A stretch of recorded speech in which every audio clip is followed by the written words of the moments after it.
नमस्कार साथियों, मैं सीमा गुप्ता आज आप सभी के बीच प्रदेश की सर्वोच्च संस्था उत्तर प्रदेश शासन में नवनियुक्त समीक्षा अधिकारी सुश्री राजश्री दुबे जी से साक्षात्कार आप सभी का कराने वाली हूँ और राजश्री जी से जानेंगे सफलता की कहानी, ताकि आप भी उस सफलता को अपनी तैयारी में शामिल कर अवश्य ही सफलता प्राप्त कर सके। तो सबसे पहले राजश्री जी, आपको बहुत बहुत बधाइयाँ कि आप इतने संघर्षों के बाद सफलता प्राप्त की और निश्चित रूप से आप आने वाले भविष्य अर्थात युवाओं के लिए प्रेरणा का केंद्र हैं। तो आपको सचिवालय में समीक्षा अधिकारी बनकर कैसा लग रहा है? सचिवालय में समीक्षा अधिकारी बनकर मुझे बहुत ही अच्छा लग रहा है। ये एक सपना था जो पूरा हुआ है। काफ़ी संघर्ष किया है यहाँ तक पहुँचने के लिए और ये एक प्रदेश की सर्वोच्च संस्था है। जब हम इसके गेट के अंदर ही एंटर करते हैं तभी एक गौरव की अनुभूति होती है कि हाँ, हम यहाँ तक पहुँचे। यहाँ तक पहुँचना लोगों के लिए सपना होता है और आज मैं उस संस्थान में कार्यरत हूँ और बहुत ही अच्छा माहौल है। सीनियर्स का भी बहुत अच्छा सहयोग मिला है और काम भी सीख रहे हैं। बहुत अच्छा है। अच्छा, ये बताइए, आप अपनी सफलता का श्रेय किसको देना चाहती हैं? मैं अपनी सफलता का श्रेय अपनी मेहनत के साथ साथ, बहुत मेहनत की है और मेहनत के साथ साथ अपने हस्बैंड को देना चाहूँगी, क्योंकि उनके सपोर्ट के बिना मैं यहाँ तक पहुँचना मेरे लिए बहुत मुश्किल होता। हर संभव प्रयास किया उन्होंने मुझे यहाँ तक पहुँचाने के लिए। साथ ही मेरी छोटी बेटी, मतलब एक ही बेटी है, बहुत छोटी थी उस समय जब मैंने तैयारी करना स्टार्ट किया था। 1 साल की थी उस समय, मैं बीएड कर रही थी। फिर उसके साथ साथ मन बना कि क्यों ना सिविल सर्विसेज की तैयारी की जाए। मन में ऐसा आया कि करनी चाहिए तैयारी। तो हस्बैंड को बताया तो उन्होंने कहा कि अगर तुम्हारे अंदर पोटेंशियल है, तुम कर सकती हो, तो शुरू करो तैयारी। फिर धीरे धीरे, क्योंकि वहाँ मैं गोरखपुर से बिलोंग करती हूँ, तो अब घर का माहौल था, ससुराल, घर में हमारे भैया मतलब जेठ, मैं, मेरी बेटी, मेरे हस्बैंड, हम लोग रहते थे। तो घर की जिम्मेदारियाँ भी थी, चूँकि अकेली महिला थी घर की, तो घर की जिम्मेदारियाँ थी, बच्चे की को भी संभालना था, एक पत्नी की भी जिम्मेदारियाँ थी, बहू की भी, सब कुछ करते हुए फिर सोचा कि कैसे कर पाऊँगी। लेकिन मेरे हस्बैंड के सपोर्ट के थ्रू ही मैं यहाँ तक पहुँच पाई हूँ। उन्होंने मुझे हर बुक्स अवेलेबल कराई, दिल्ली से, इलाहाबाद से। पहले सारा सिलेबस चेक किया कि क्या क्या पढ़ना होता है। पीसीएस के अटैम्प्ट्स ही मैंने पहले दिए हैं जी। पीसीएस के मैंने 6 अटैम्प्ट्स दिए हुए हैं और मेंस दिए थे पीसीएस के, और आरओ का ये मेरा दूसरा अटैम्प्ट था। एक बार दिया था तो वो कैंसिल हो गया था एग्ज़ाम 2016 का। तो फिर मतलब 2016 का तो बाद में हुआ है, फिर 2017 का था वो मैंने दिया। तो उसमें मेरा पहले ही निकल चुका था, लेकिन 2016 वाला फिर मैंने दिया नहीं क्योंकि मेरा रिज़ल्ट आ चुका था उस तक। 3 मार्च 2020 को इसका रिज़ल्ट आया और वो दिन बहुत ही खुशी का था। इवन मैंने अपने हस्बैंड को बताया कि मेरा रिज़ल्ट आ गया है, तो उन्होंने कहा किस चीज़ का? तो मैंने कहा हाँ, आरओ का रिज़ल्ट आया है, मेंस का, तो मैं सेलेक्ट हो गई हूँ।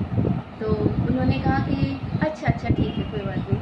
मैंने कहा अरे इतना ठंडा रिस्पॉन्स, तो कहने लगे सेलेक्ट होगी ना, ठीक है कोई बात नहीं। मैंने कहा ये सोच क्या रहे हैं, मुझे समझ में नहीं आया। फिर मैंने दोबारा कॉल किया, मैंने फिर से रीचेक किया कि हाँ मेरा निकला है ना। फिर आरओ अकाउंट्स में मेरा नंबर था 16वीं रैंक पे, तो मैंने देखा। तो फिर मैंने उनको व्हाट्सएप की, मैंने कहा अरे मैं आरओ बन गई हूँ, फ़ोन करके मैंने ऐसे बोला। तो मैंने कहा अच्छा। फिर तुरंत की तरह उनको ये लगा घर पर, मैंने कहा उन्होंने लगा कि मेरा कोई प्री निकला है या मेरा कोई मेंस का कुछ निकला है। उनको ये लगा ही नहीं कि मेरा सिलेक्शन हो गया फाइनली। फिर जब घर पे आए तो फिर वही भगवान जी को हमने धन्यवाद किया। तो वो दिन काफ़ी अच्छा था। मेरी बेटी ने भी बहुत मुझे सपोर्ट किया। तो ओवरऑल देखा जाए तो घर के सभी लोगों ने सपोर्ट किया, हस्बैंड, बेटी और भैया, सब ने। बहुत खूब और काफ़ी प्रेरणादायक आपकी स्टोरी है। और ख़ास बात है कि इतने बिजी शेड्यूल में आप लक्ष्य को बनाई और उस लक्ष्य को प्राप्त की। ये निश्चित रूप से आने वाले भविष्य के लिए प्रेरणा का केंद्र है। और आप जब आरओ एग्ज़ाम देने की तैयारी की तो आपकी क्या रणनीति रही जिसको आप इम्प्लीमेंट कर इस लक्ष्य को प्राप्त किए?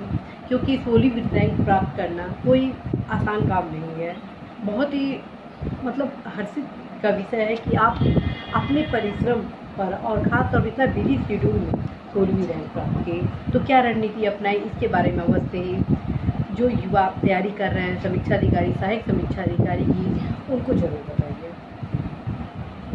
रणनीति तो देखा जाए तो बहुत खास नहीं अपनाई है मैंने, क्योंकि मेरा जो टाइमिंग थी, क्योंकि मुझे बेटी का भी स्कूल था, फिर उनको आना जाना सारी चीज़ें थी, करते हुए जो मैं टाइम निकाल पाती थी, मुश्किल से मुझे 5 से 6 घंटे का समय मिलता था पढ़ाई के लिए, वो भी मुझे निकालना पड़ता था। तो उस 5 से 6 घंटे के अंदर मेरी कोशिश ये रहती थी कि मैं जो भी पढ़ूँ वो आत्मसात कर लूँ, सबसे पहली चीज़। और हमेशा मैं 2 से 3 सब्जेक्ट एक साथ लेके चलती थी, जैसे एक साथ पॉलिटी ले लिया, एनवायरनमेंट ले लिया, हिस्ट्री ले लिया, ये एक साथ चल रहा है। फिर इसी तरह से करके एक बार जियोग्राफी ले ली, फिर जो भी सब्जेक्ट्स हैं ऐसे साइंस, ऐसे करके मैं सब्जेक्ट्स लेती थी। लेकिन जो मैथ्स था, जो सीसेट का पेपर आता है बीसीएस के लिए, और इसमें भी कुछ क्वेश्चंस आते हैं आरओ में भी, तो उसको भी मैं साथ में मैथ्स और रीजनिंग साथ में लेके डेली चलती थी। तो टाइमिंग एक फिक्स रहती थी कि हाँ इस समय मुझे पढ़ना है तो पढ़ना ही पढ़ना है, चाहे उस समय कुछ भी हो, और बाकी चीज़ों को असाइड रख देती थी कि हाँ ठीक है इसको हम बाद में भी कर सकते हैं, कर लेती थी। तो यही मेरी रणनीति थी। और किताबों की बात रही तो किताबें मेरी दिल्ली से मंगवा लेती थी, या इलाहाबाद में कुछ नया कोई एडिशन आता था जैसे पुनरावलोकन वगैरह है, वो सब आता था तो मैं कर लेती थी। बाकी मैंने पॉलिटी के लिए जैसे लक्ष्मीकांत को फॉलो किया था, साथ में वाणी का भी एक अच्छा, एक अगर प्रिसाइज वे में कोई पढ़ना चाहे तो वाणी का भी एक रिवीजन के लिए अच्छी है वो बुक, तो उसको भी मैंने यूज़ किया है। और बाकी एस.के. पांडे हैं, उनकी हिस्ट्री के लिए, मतलब कुल मिला के आप जीएस के हर एक सब्जेक्ट के लिए अलग रणनीति आप अपनाएंगे, अलग और हर सब्जेक्ट के लिए आप अलग अलग बुक का भी चयन किए हैं जी। और कुछ वीडियोस वगैरह में जैसे मैंने देखा है आजकल लोग यूट्यूब पे बहुत ज़्यादा डिपेंडेंट हो गए हैं, कि कुछ लोगों को मैंने देखा कि वो सिर्फ यूट्यूब की वीडियोस ही देखते हैं और उसी से ही तैयारी करने का सोचते हैं कि ये जल्दी तैयारी करनी है। लेकिन मेरा मानना ये है कि आपको बुक से ज़्यादा तैयारी करनी चाहिए। हाँ, यूट्यूब की वीडियोज़ आप देखिए, क्योंकि कभी कभी क्या होता है कुछ इन्फॉर्मेशन उसमें अच्छी सही भी रहती है, कभी कभी कुछ वीडियोज़ में गलत भी हो जाती है। बिल्कुल सही, ठीक है। तो आपकी जो मेन स्ट्रेटजी होनी चाहिए कि वो आप बुक पे डिपेंडेंट रहें। और हाँ, थोड़ा सा करंट अफेयर के लिए थोड़ा मोड़ा आप देख सकते हैं, यूट्यूब की वीडियोज़ है कुछ बहुत अच्छे। ये बताइए कि आप कोचिंग वगैरह का भी सहयोग की है?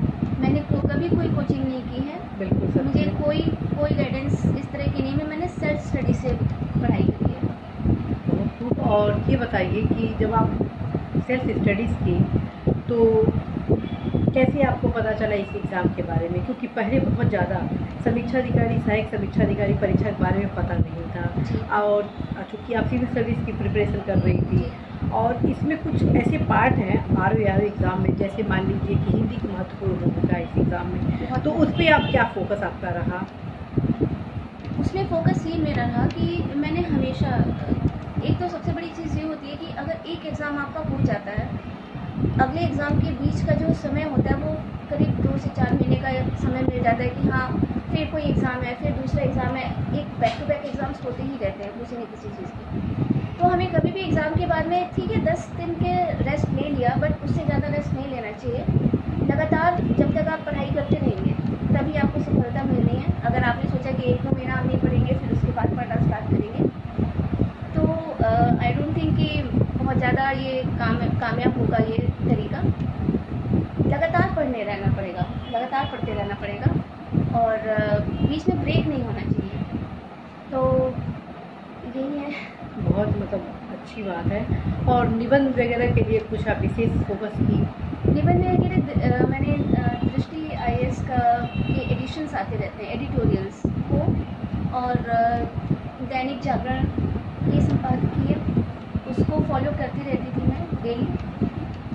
कोई भी किसी भी टॉपिक पे आता था तो उसको पढ़ती रहती थी, कटिंग्स रख लेती थी, और साथ में कुछ बुक्स वगैरह। और एस कुमार सर हैं, उनके भी कुछ निबंध के नोट्स मिल जाते थे। बात करी हुई थी इलाहाबाद में, तो वहाँ से कुछ अगर मिल जाता था तो उससे भी काफ़ी हेल्प मिली थी मुझे। मतलब कुल मिला के आप अपने अध्ययन सामग्री में स्टडी मटेरियल को फोकस की, हाँ जी जो ऑथेंटिक अध्ययन स्रोत हैं उस पर आप अब ज़्यादा वर्क की, जी। और जिसका परिणाम रहा कि आप सफलता प्राप्त की थी विपरीत परिस्थितियों के बारे में। बहुत बहुत बधाई हो आपको। और आप आगामी पीढ़ी अर्थात जो भी युवा समीक्षा अधिकारी, सहायक समीक्षा अधिकारी परीक्षा की तैयारी कर रहे हैं, उनके लिए क्या संदेश देना चाहती है, ताकि वो अवश्य ही उस संदेश को एग्जीक्यूट करके अवश्य अपने लक्ष्य में सफलता प्राप्त कर सके? मैं यही कहना चाहूँगी कि पढ़ाई लगातार जारी रखिए, कभी भी ब्रेक मत होने दीजिए, और साथ में डेडिकेशन के साथ पढ़ाई कीजिए। ये ज़रूरी नहीं है कि आप 10 घंटे पढ़ाई करें, आप 6 घंटे भी पढ़ाई करके सेलेक्ट हो सकते हैं, क्योंकि मैंने 5 से 6 घंटे मैक्सिमम पढ़ाई करी होगी हर दिन। तो बस वो जो 5 से 6 घंटे होते हैं उसमें आप फुली डेडिकेट होकर के पढ़िए। उसमें ये नहीं कि आप पढ़ कुछ रहे हैं, दिमाग कहीं और चल रहा है, ऐसा नहीं होना चाहिए। पूरी तरह से उसमें आपका ध्यानमग्न होकर के पढ़ाई करिए और सफलता अवश्य मिलेगी। कहते हैं ना कि जो संघर्ष की राह चलता है सफलता उसी को मिलती है। तो रातों से जंग को लड़िए और सूर्य बनकर चमकिए। बहुत खूब, बहुत खूब। और आरती जी, आप इतना अच्छा जन संदेश दी युवाओं को कि वो भी अपने लक्ष्य में सफलता प्राप्त कर सकते हैं। इसी आशा संदेश विश्वास के साथ साथियों, मैं सीमा गुप्ता पुनः राशि जी को बहुत बहुत धन्यवाद देती हूँ और आप सभी के उज्जवल भविष्य की कामना करती हूँ। All the best.